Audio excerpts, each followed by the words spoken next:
Boa noite, queridos irmãos.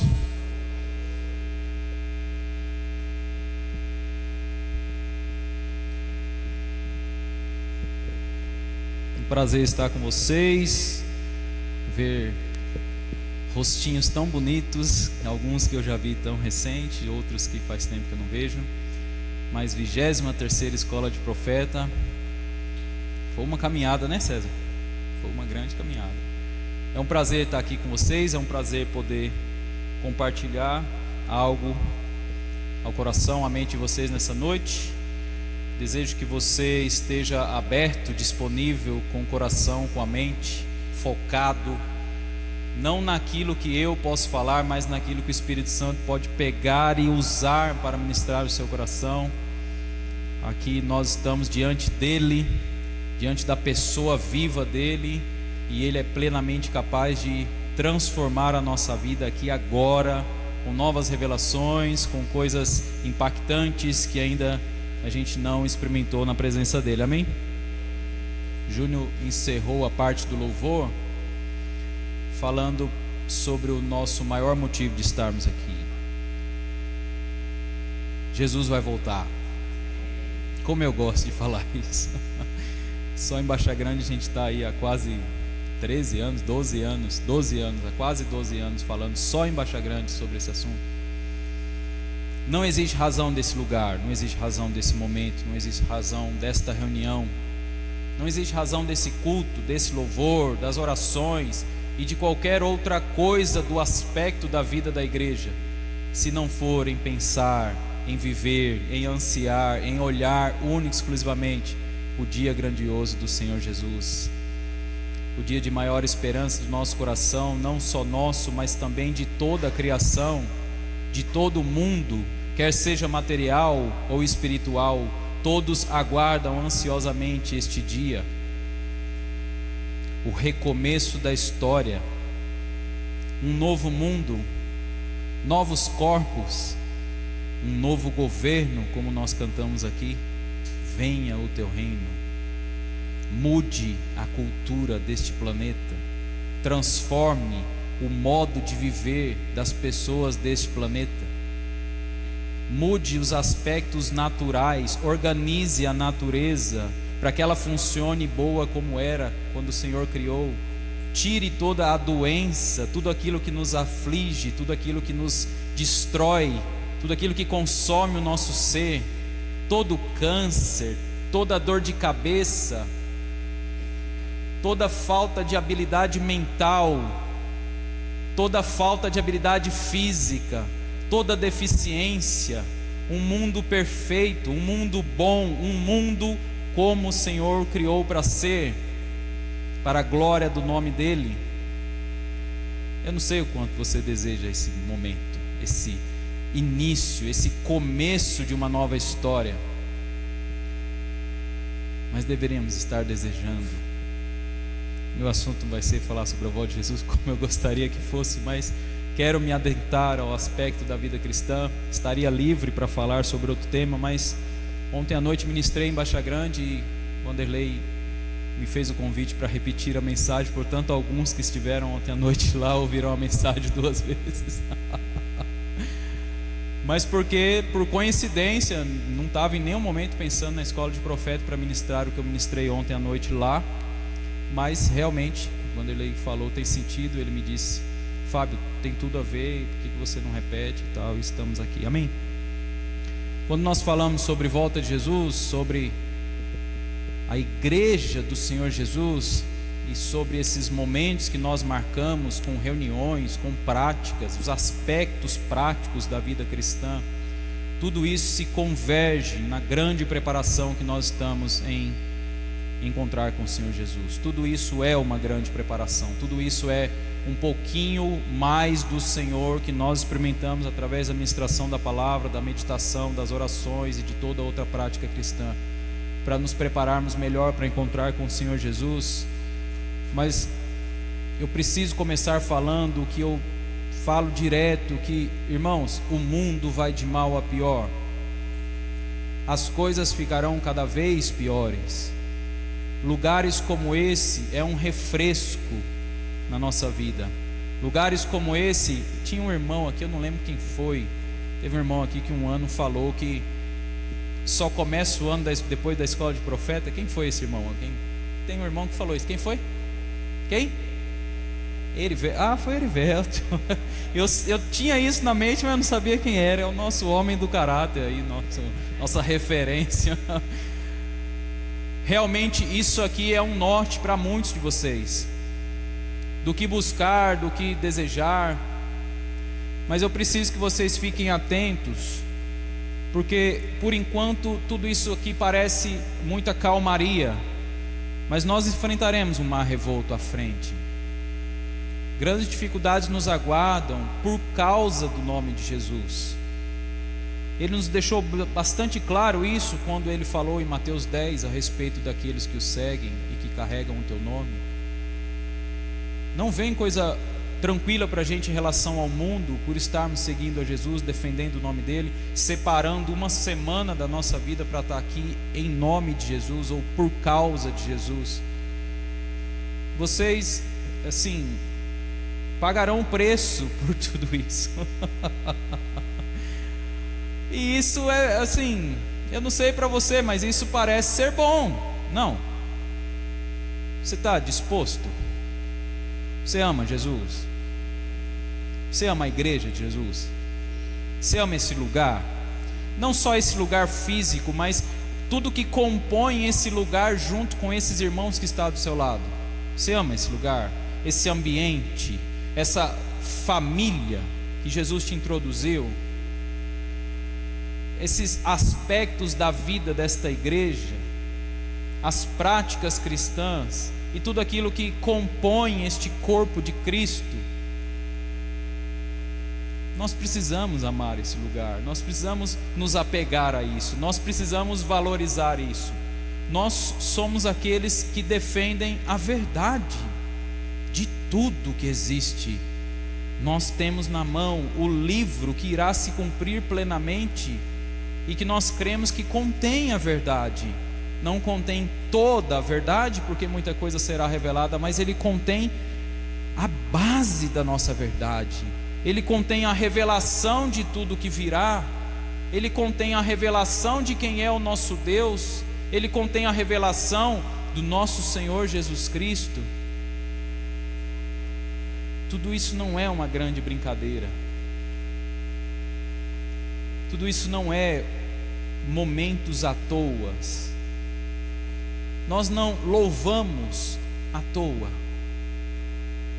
Não é banal, não é simplesmente palavras que saem da sua boca, mesmo quando nós parecemos que estamos assim, cantando no automático, orando no automático, lendo no automático.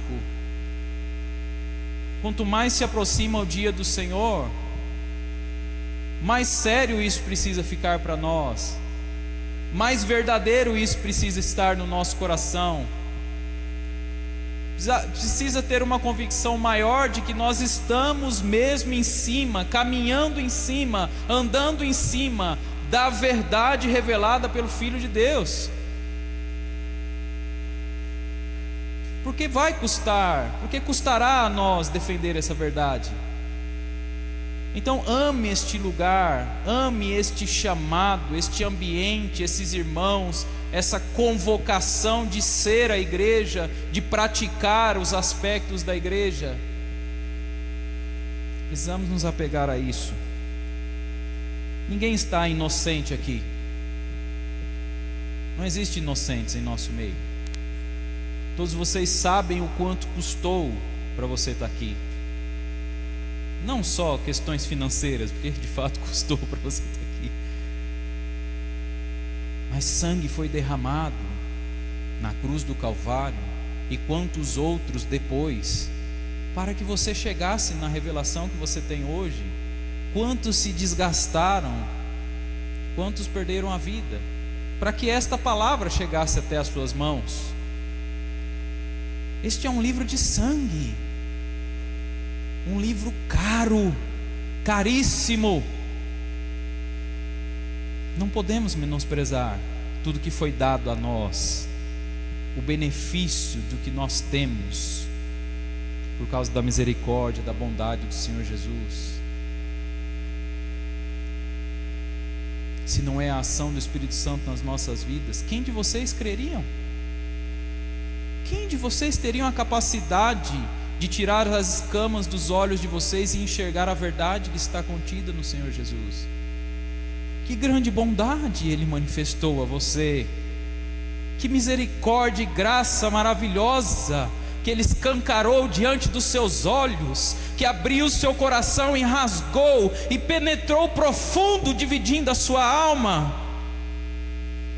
para que você pudesse ver a verdade, para que a luz chegasse até o seu interior de trevas. Quão maravilhoso é estar neste lugar, quão bom é estar com vocês. Que posição maravilhosa nós temos. Glória a Deus.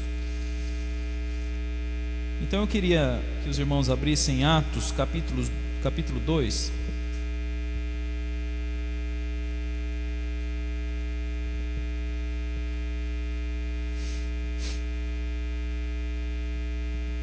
Se nós estamos falando sobre aspectos da igreja, da vida da igreja,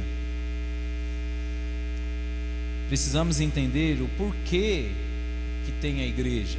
Por que você está aqui? Por que você participa de igreja? Assim, o que é que a igreja deve praticar? E hoje nós vamos falar um pouco, já que a gente vai passar uma semana ouvindo isso, mas vamos falar do arroz e do feijão, do básico, da vida normal da igreja cristã no seu dia a dia, daquilo que deveria ser coisas recorrentes, e coisas como escovar o dente, como tomar café. Sem café não tem Bíblia, né, Dani? Eu nunca esqueço disso. Sem Bíblia não tem café. Eu sempre falo errado e tu concorda. Sem café não tem Bíblia. Não, sem Bíblia não tem café. Não tem café. Glória a Deus. Porque em algum momento a gente precisa sair desse automático, meu irmão. A parte de ler a Bíblia é uma disciplina, mas ela deve deixar de ser. Você consegue entender isso? A parte de se sacrificar para ir orar, ela é um sacrifício de caráter, de uma pessoa ruim que não está querendo. Mas isso precisa mudar. Não é simplesmente obrigar o seu corpo sem haver de fato essa disposição natural na nossa vida. Quando éramos criança, eu pelo menos tinha muita dificuldade de escovar o dente. E a mãe tinha que pegar e segurar, e hoje eu vejo perfeitamente isso acontecendo com os meus filhos. Né, Levi? A gente tem que segurar e esfregar. Mas quem de vocês tem dificuldade de escovar o dente hoje? Pelos dentes brilhantes, os sorrisos bonitos que eu estou vendo nessa noite, eu tenho certeza que os irmãos têm cumprido a tarefa.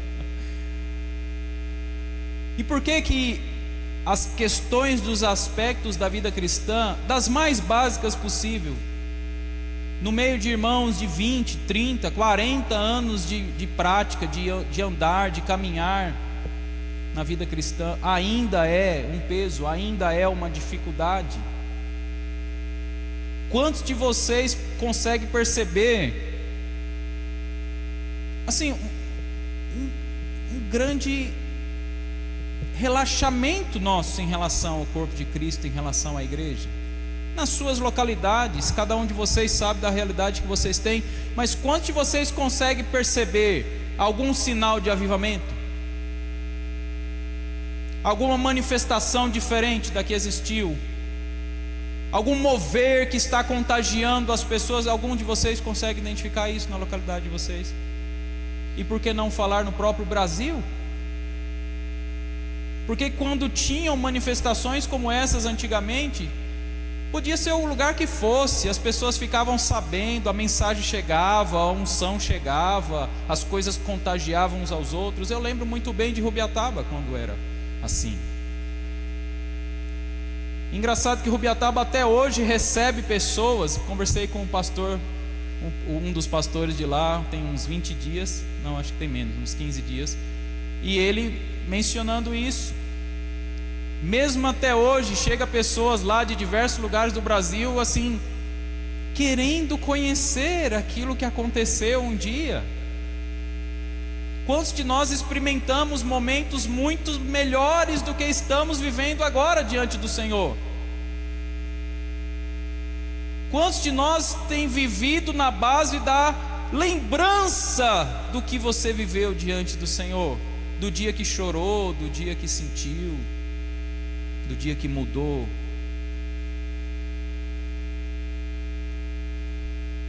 Só que para mim tem muito a ver com o arroz e feijão da vida cristã, com o básico. Às vezes a gente está tentando alcançar coisas altas, e aquilo que está acessível à nossa mão, ao nosso dia a dia, a prática do dia a dia, tem sido negligenciado, tem sido deixado para lá, ou a gente vai fazer, ou coisa nesse sentido. Então eu queria ler com os irmãos algumas práticas que existiu na igreja primitiva, e queria conversar com vocês sobre isso. Iremos ler Atos 2, do verso 42 até o 47, mas vamos pausadamente, tentando assim sugar o máximo que conseguirmos nessa noite a respeito destes versos. Queria começar então pelo 42, com bastante tranquilidade, não tenho pressa. Caso não chegamos ao 47, não vejo problema algum. Eles se dedicavam ao ensino dos apóstolos. Eu queria aqui dar um grande glória a Deus e te chamar para fazer isso, porque vocês têm separado uma semana da vida de vocês para se dedicar ao ensino, à meditação na palavra, a tentar entender que você parou sua vida e está aqui. Você consegue dar um glória a Deus por isso? Glória a Deus. Glória a Deus pela vida de vocês. Glória a Deus. Quantos gostariam de estar neste lugar aqui, separar essa semana e não tem condições de fazer? Mas o ensino da palavra era uma das bases do arroz com feijão da vida cristã. E eu sei que você vai nos cultos de domingo, eu sei que tem pregador lá na sua congregação, mas não é sobre isso que o texto está falando. Eles, o seu 42 começa com eles.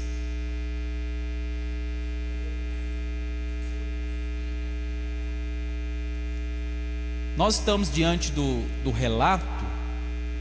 Atos 1, Jesus passou, Lucas está narrando, Atos 1, Jesus passou, depois de ressurreto, 40 dias ensinando sobre o reino de Deus, e ele é assunto ao céu, ele é arrebatado aos céus. Naquele dia, os irmãos ficaram olhando para o céu, e os anjos, 2 anjos avisam eles que da mesma forma que Jesus subiu, ele iria descer. Mas um dos últimos recados de Jesus a respeito dos irmãos foi: permanecer em Jerusalém até que do alto vocês sejam revestidos do Espírito Santo. Tudo bem?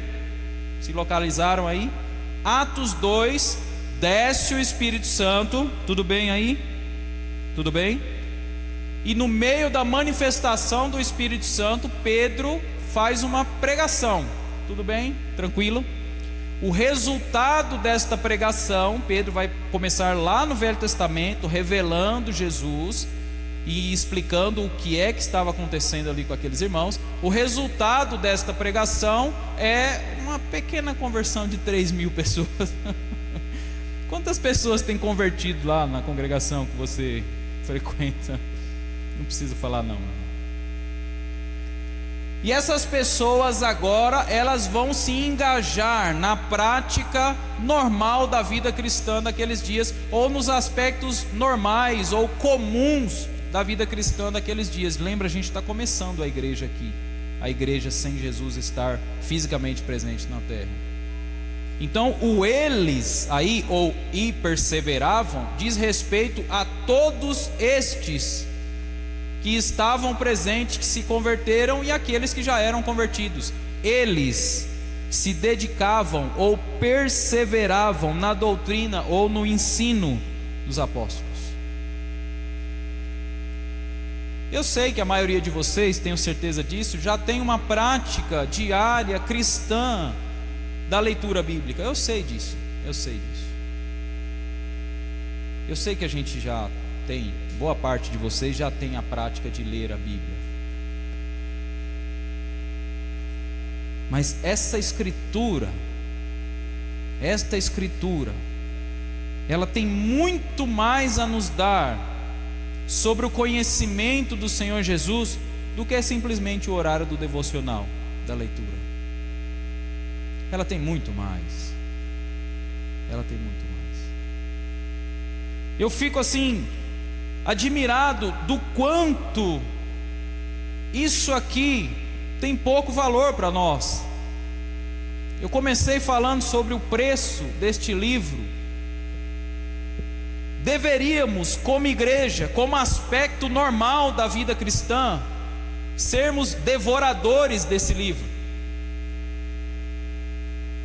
Nós deveríamos conhecer esse livro muito mais do que qualquer outra coisa nesta terra. Por quê? Porque daqui, neste livro, está a base de tudo que a gente crê e prega que vai acontecer. É o melhor livro, ou o único livro capaz de revelar o Senhor Jesus para nós, muito mais do que nós já conhecemos.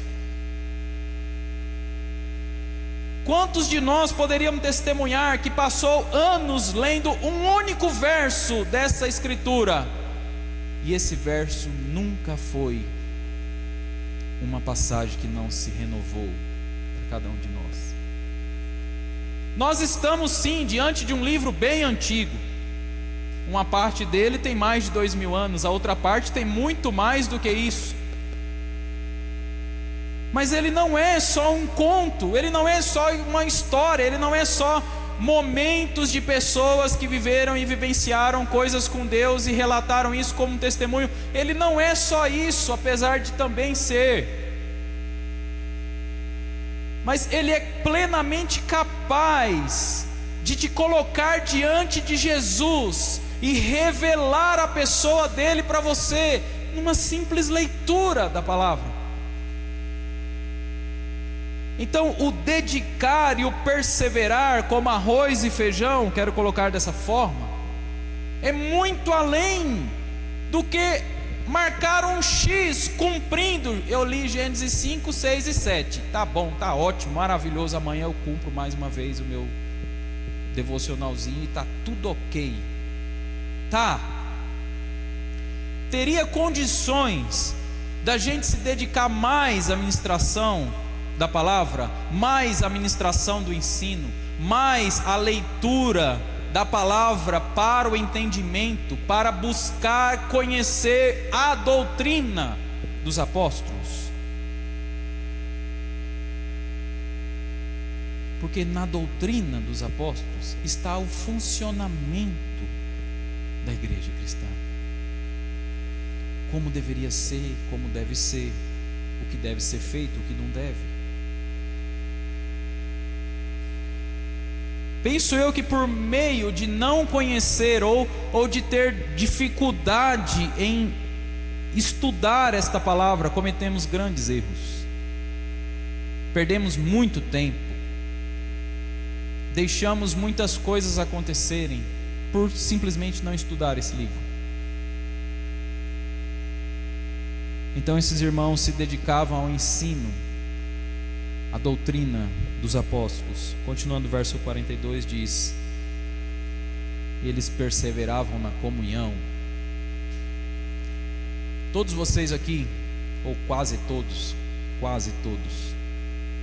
cresceram num ambiente onde o maior tema que você já ouviu falar na sua vida foi comunhão. Eu tenho certeza absoluta que Itaberaba é uma igreja que cresceu e faz muitos anos que o assunto principal é comunhão. Assim como eu tenho certeza absoluta que Baixa Grande está há muitas décadas falando sobre comunhão. Assim como Feira de Santana, assim como Macajuba passou a escutar, assim como Rui Barbosa já escuta há muitos anos. Esse é o nosso principal tema, você já percebeu, não? Esse é assim, é o nosso motorzinho. É a comunhão, é a base que nós achamos para andarmos junto em comunhão em nome de Senhor Jesus. Mas o que é que tem acontecido conosco? O quanto temos experimentado da comunhão que é o arroz com feijão da vida cristã? Eu viro para essa irmã, me encontro ela na rua e viro e falo assim: ô minha irmã, paz do Senhor, tudo bem? O quanto este nome familiar, irmão, de fato faz sentido para você? Quem aqui é irmão? Irmão de sangue aqui? Tem algum irmão de sangue aqui? Vocês são irmãos de sangue. Tu seria capaz de fazer o que por essa tua irmã? Muita coisa. E por mim? Não precisou muito, né? Não é que eu puxei o microfone não, viu, gente? Aqui ela ia pensar assim, o muita coisa dá para diminuir um pouquinho. Eu creio, eu fui ensinado assim desde seu João Walker. Eu cresci nesse meio ouvindo isso desde pequenininho. Eu creio mesmo que a comunhão é a solução das nossas vidas. Creio muito. Eu passei a minha infância e a minha adolescência toda ouvindo que o 2 ou 3 é a solução para os nossos problemas. E por que a gente pratica tão pouco? É o arroz com feijão da vida cristã. Olha para esse irmão que está do seu lado.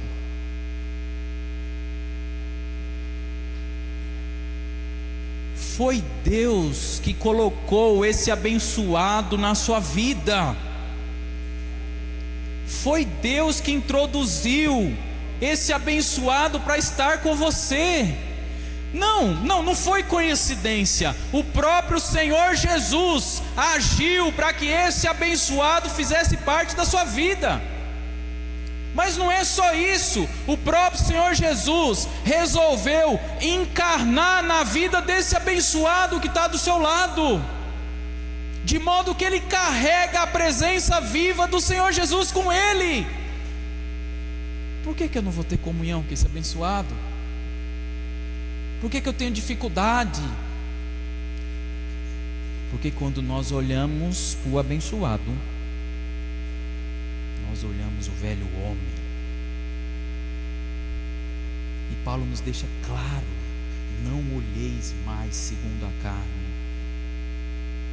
Eu não consigo ver Jesus no meu irmão. Aspecto básico da vida cristã, arroz com feijão. Somos um corpo. Preparei, viu, meu irmão? Louvor. Preparei, viu? Já fica combinado. Somos corpo, assim bem Que música profética, né, irmão? Essa é profética, essa é assim, é uma profecia gigantesca, né? Mas irmãos, a comunhão que fomos chamados a ter é numa profundidade muito maior do que o relacionamento familiar. Este irmão que está do seu lado, ele foi colocado na sua vida para ter um relacionamento muito mais profundo do que os seus laços familiares. Se a sua família é convertida, amém, isso é ótimo, né? Que aí já junta uma coisa com a outra, fica bom. Mas eu queria citar duas passagens. Uma está em Marcos, que Jesus está no meio de uma multidão e ele está ali ministrando, abençoando pessoas, os discípulos estão junto com ele. De repente chega um recado: ó Jesus, sua mãe e seus irmãos estão aí. Jesus diz: quem são minha mãe e os meus irmãos, senão os que fazem a vontade do meu Pai? Creio claramente, irmão, se você quiser estudar essa palavra, ele não estava menosprezando Maria e os seus irmãos, mas ele estava colocando o relacionamento dos filhos de Deus mais alto do que o relacionamento familiar. Sabe por que eu creio nisso? Você tem familiar que não é cristão? Tem. Todos nós temos. Tem. Se ele, aproveite o momento, agora é a hora, ministra o coração dele, abençoe ele para ele se converter. Mas se, não vamos desejar isso, mas se chegar no dia do juízo do Senhor e ele não tiver se convertido, ele vai para onde?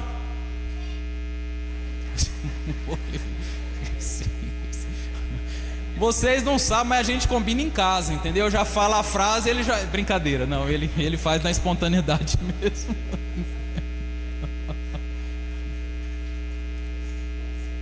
Afinadinho, tu viu? Desde ontem que ele está nessa afinação aí, ó.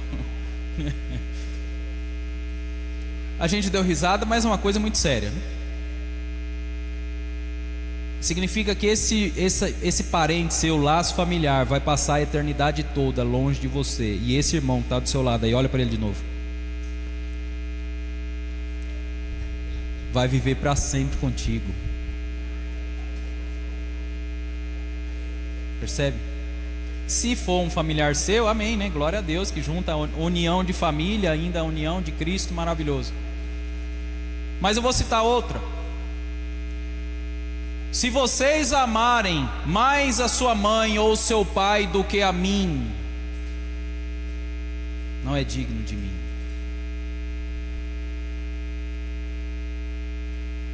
Então, irmãos, a comunhão ensinada nas Escrituras não é simplesmente um relacionamento de amizade, como nós temos esse nível comum que engloba crentes e descrentes. Você tem algum amigo aqui que não é cristão? Não tem. Eu sei que o nível de relacionamento com essa pessoa pode ser bem raso, né? Vocês não compartilham de Cristo. Mas você tem um amigo cristão que é muito mais do que esse do mundo? Olhem para trás, olhem para vocês mesmos. Vou fazer a pergunta de novo.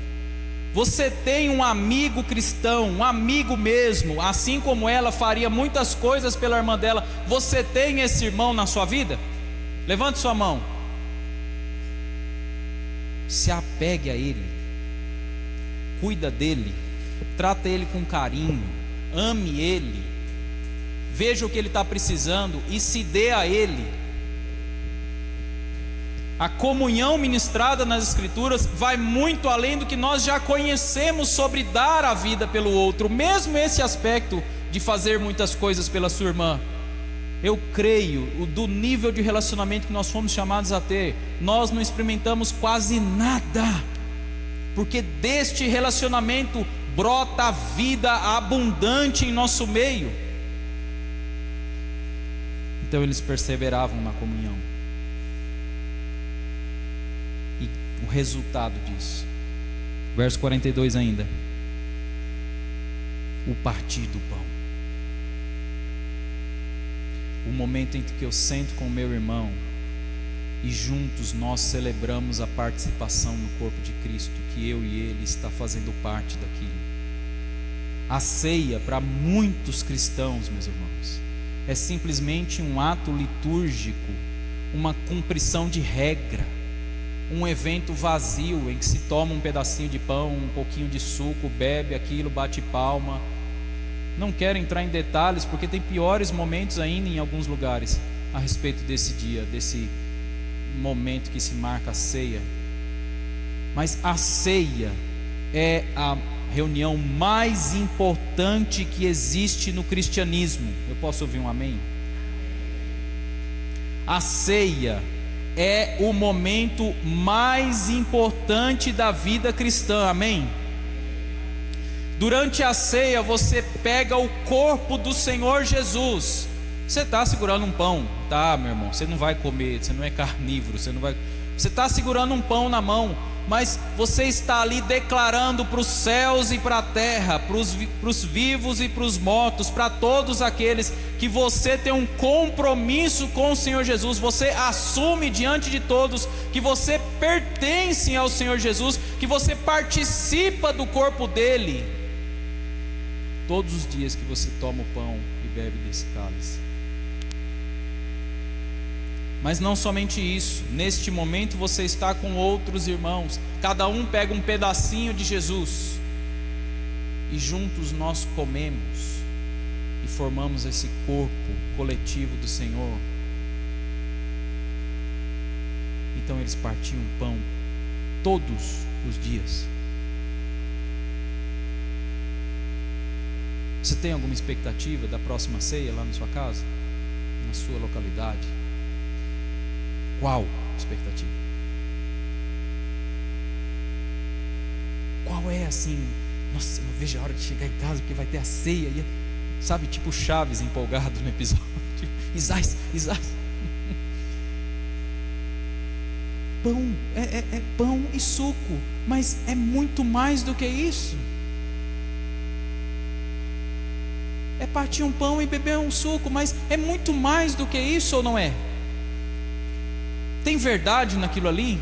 É real o que nós estamos fazendo? Ou é só um memorial banal?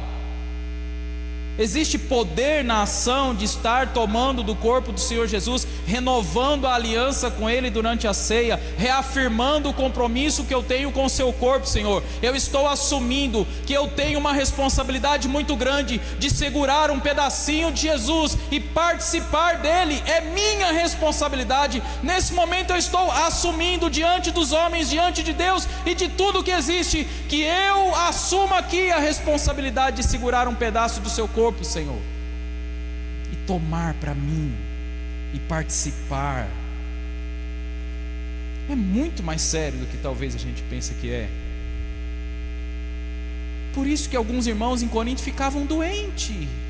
Eles menosprezavam o corpo de Cristo, comia como se fosse qualquer coisa, enchia suas barrigas, não esperavam uns pelos outros. Morte, doença, não existe benefício. Arroz com feijão. A ceia é arroz com feijão. Não adianta eu ficar pensando em aspectos grandiosos dos ministérios, do governo, da igreja, de missões e tudo mais, se o arroz com feijão fica para depois, ou se a veracidade daquilo que realmente acontece quando eu pratico essas coisas em nome de Jesus, por causa de Jesus, se isso não for reavivado no nosso coração, meus irmãos, nós vamos passar uma semana aqui falando de vários aspectos preciosíssimos e assim, que devem ser praticados, mas a ceia é o nosso momento mais importante. Vamos continuar, senão eu tomo meu tempo todo aqui. E as orações? Recente eu dei um estudo no grupo sobre comunhão e a gente tocou no aspecto da oração.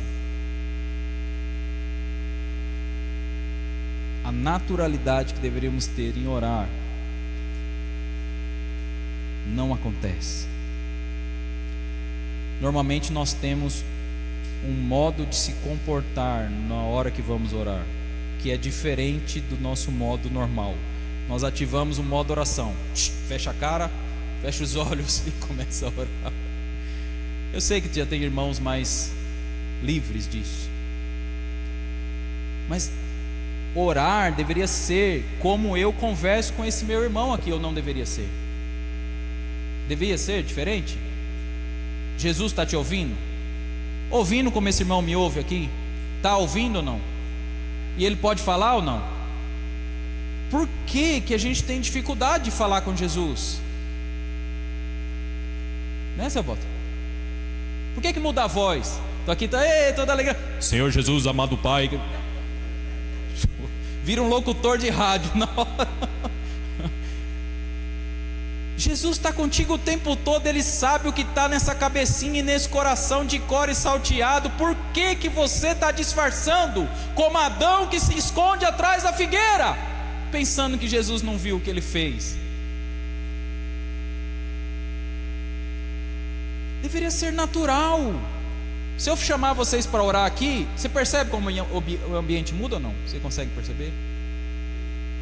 Existe uma certa jeito que a gente faz assim e muda. Orar é falar com o Senhor Jesus, mas apesar da palavra trazer esse peso religioso, espiritual do negócio, a palavra deriva do latim, que tem a ver com conversar. Então deveríamos ter esse arroz com feijão naturalmente, sabe? Do nada tu tá na rua e tu começa a falar. Eu sei que eu conheço pessoas aqui que fazem isso. Tá falando sozinho? Não, eu estou falando com Jesus. Deveria ser natural, ou não? Arroz com feijão, falar com Jesus. Nossa, deveria ser algo que nós fazemos todos os dias, e não só na hora do devocional, como é ler as Escrituras, mas a qualquer momento. Tu pode agora, no meio desse culto, estar orando aí, falando com Jesus, pode ou não? Ou precisa marcar horário com Ele? Você pode ir dormir, acordar de madrugada e Ele está lá para falar contigo, pode ou não? Você está no banheiro, Ele pode falar com Jesus no banheiro? Vixe, no banheiro, pode falar com Jesus. Aspecto normal, natural da vida cristã. Deveríamos ser mais praticantes dessa liberdade. Nós somos o povo que foi liberado para acessar o trono dos céus. Nós fomos o povo que era inimigo de Deus e foi transformado em seus amigos, que entrou o mais profundo lugar, o Santo dos Santos, e pode hoje falar diretamente com o Senhor, Criador dos céus e da terra, sem problema algum, por causa do sangue de Cristo. Deveria ser mais natural essa prática cristã.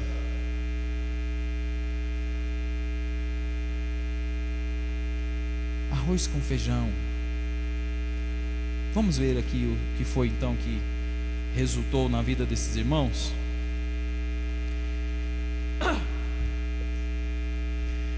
Todos estavam cheios de temor, e muitas maravilhas e sinais eram feitos pelos apóstolos. Eu citei agora há pouco aqui sobre a questão de avivamento. Nós estamos passando num grande vale de escassez dessas manifestações maravilhosas. O Senhor sabe muito bem o que Ele está fazendo.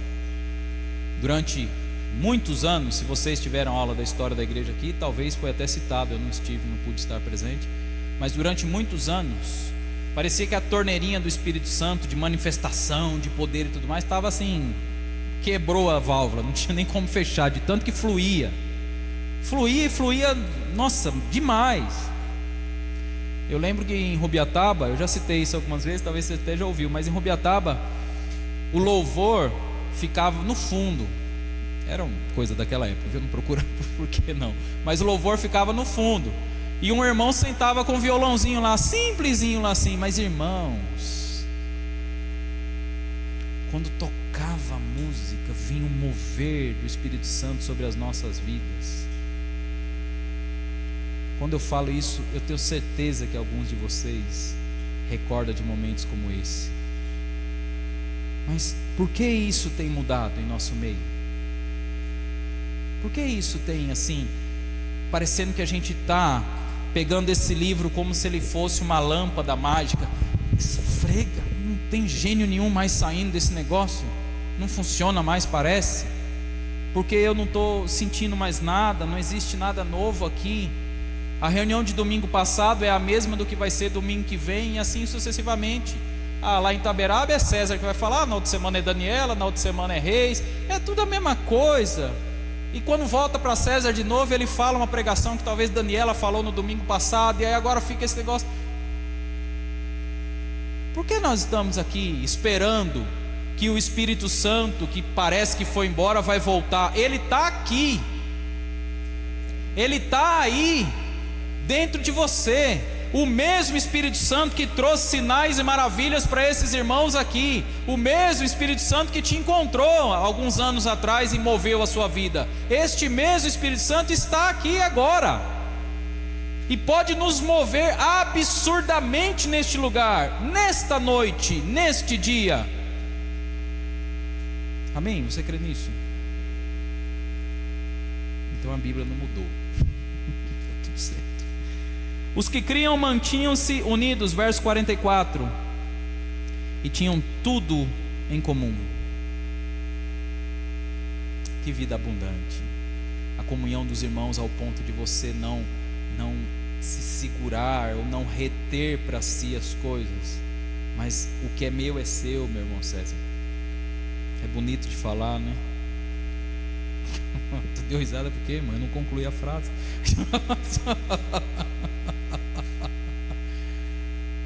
Vocês creem na possibilidade disso aqui acontecer, meus irmãos? Vocês creem na possibilidade da igreja viver isso aqui novamente? Vocês creem, é sério? Crê nisso? Olha para isso, busca isso. Vocês têm os seus olhos neste ambiente, neste lugar, nesta forma de atuação de uns para com o outro. Você crê nisso? Só depende de nós para acontecer. Lembra, eles perseveravam. Eles, não é assim uma coisa que facinho. Perseveravam na doutrina, na comunhão, no partir de pão e nas orações. Perseveravam com uma disposição, com uma abertura a mais.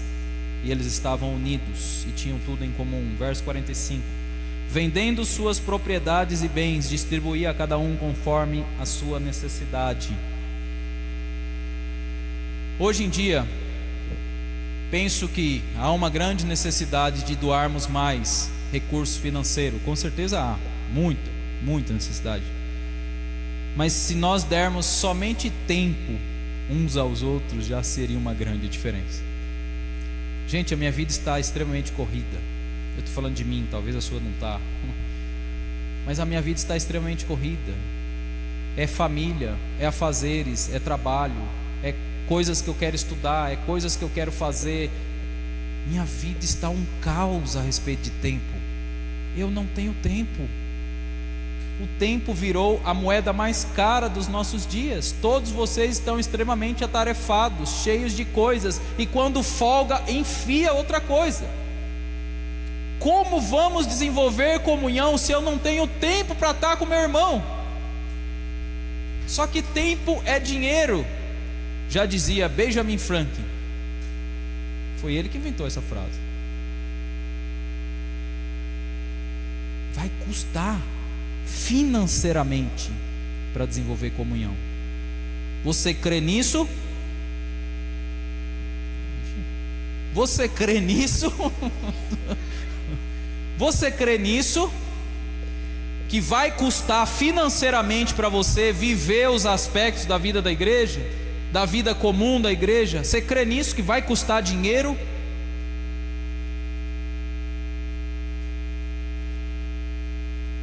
Mas a gente vive como se não, como se conseguisse conciliar a vida de comunhão com os irmãos do meu corre-corre do dia a dia. Não tem jeito, meu irmão.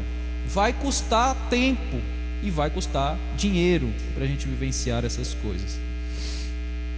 Todos os dias continuavam a se reunir no pátio do templo, partiam o pão em casa e juntos participavam das refeições com alegria.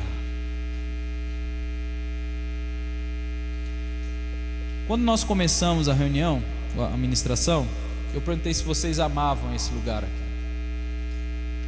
E foi quase que unânime aqui. Alguns que talvez não entendeu a pergunta, não respondeu, mas quase todos reafirmaram um grande sim, glória a Deus. Qual tem sido o nível de alegria que você tem em estar com seus irmãos?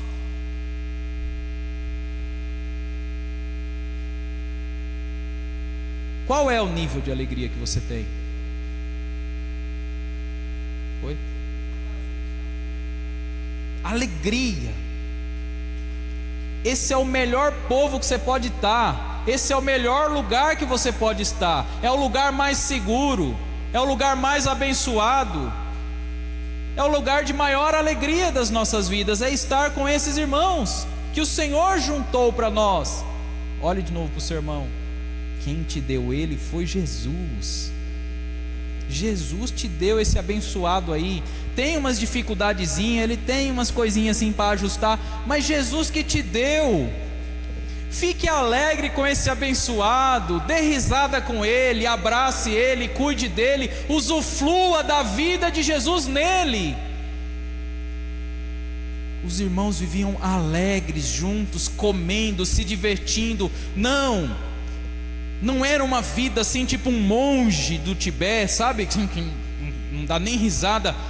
Nós precisamos ser o povo mais feliz da terra. Tinha uma música que falava isso, não tinha? Eu sempre falo isso e lembro que tinha uma música que falava que nós somos o povo mais feliz da terra. Só não consigo lembrar da música.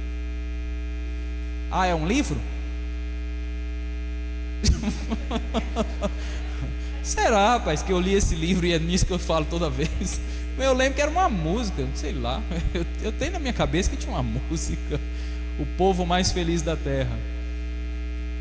Esse é um momento. Vocês vão separar essa semana toda para estar aqui, meus irmãos. Divirtam-se. Divirtam-se uns com os outros. Se alegrem na presença de Jesus. Lá em Baixa Grande a gente tem uma pessoa que põe fogo nos cultos. Chama Marilene Batista. Pense numa pessoa que se diverte na presença de Jesus. Ela sai dançar e tu não quer dançar, ela pega tu pelo braço e sai arrastando, mesmo duro.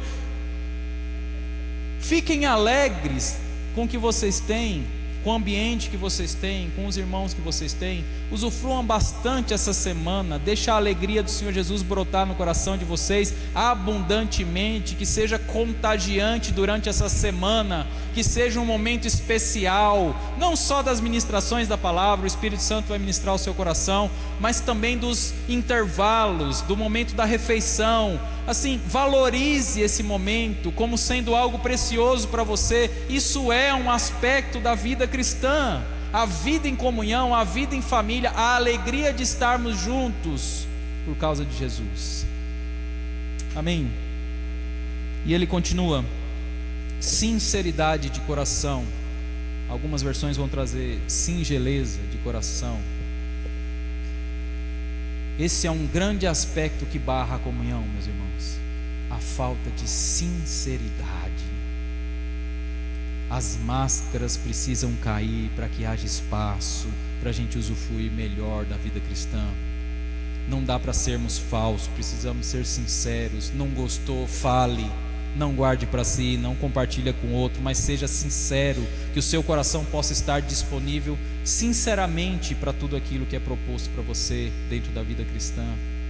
Precisamos tirar as barreiras, as coisinhas mentais que bloqueiam a vida cristã de fluir no nosso meio, os preconceitos, os julgamentos que nós guardamos para si, e isso nos leva a ter um conceito errado sobre o nosso irmão. Isso barra e causa um ambiente falso.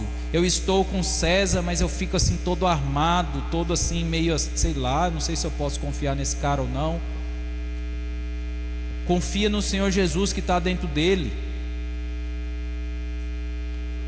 Então, se esse ambiente vai ser alegre, que ele seja um ambiente sincero, de declarações sinceras, de amor declarado sincero, de coração aberto e disponível aqui sinceramente.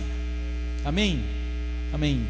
O resultado dessa prática toda dos irmãos termina dizendo assim: louvando a Deus e tendo a simpatia do povo, e o Senhor lhes acrescentava diariamente os que iam sendo salvos. A prática normal, básica da vida cristã já é totalmente suficiente para encher os nossos cultos. Se nós perseverássemos mais na doutrina dos apóstolos, perseverássemos na comunhão, no partir do pão e nas orações, só isso seria suficiente para uma manifestação da pessoa de Jesus em nosso meio, extremamente contagiante ao ponto de muitas pessoas ao nosso redor encontrarem o Senhor Jesus através da vida da igreja. Nós somos os representantes legais do Senhor Jesus, carregamos a presença, a imagem dele, e isso basta para que as pessoas conheçam o Senhor e se convertam. Amém? Eu queria que vocês se colocassem de pé.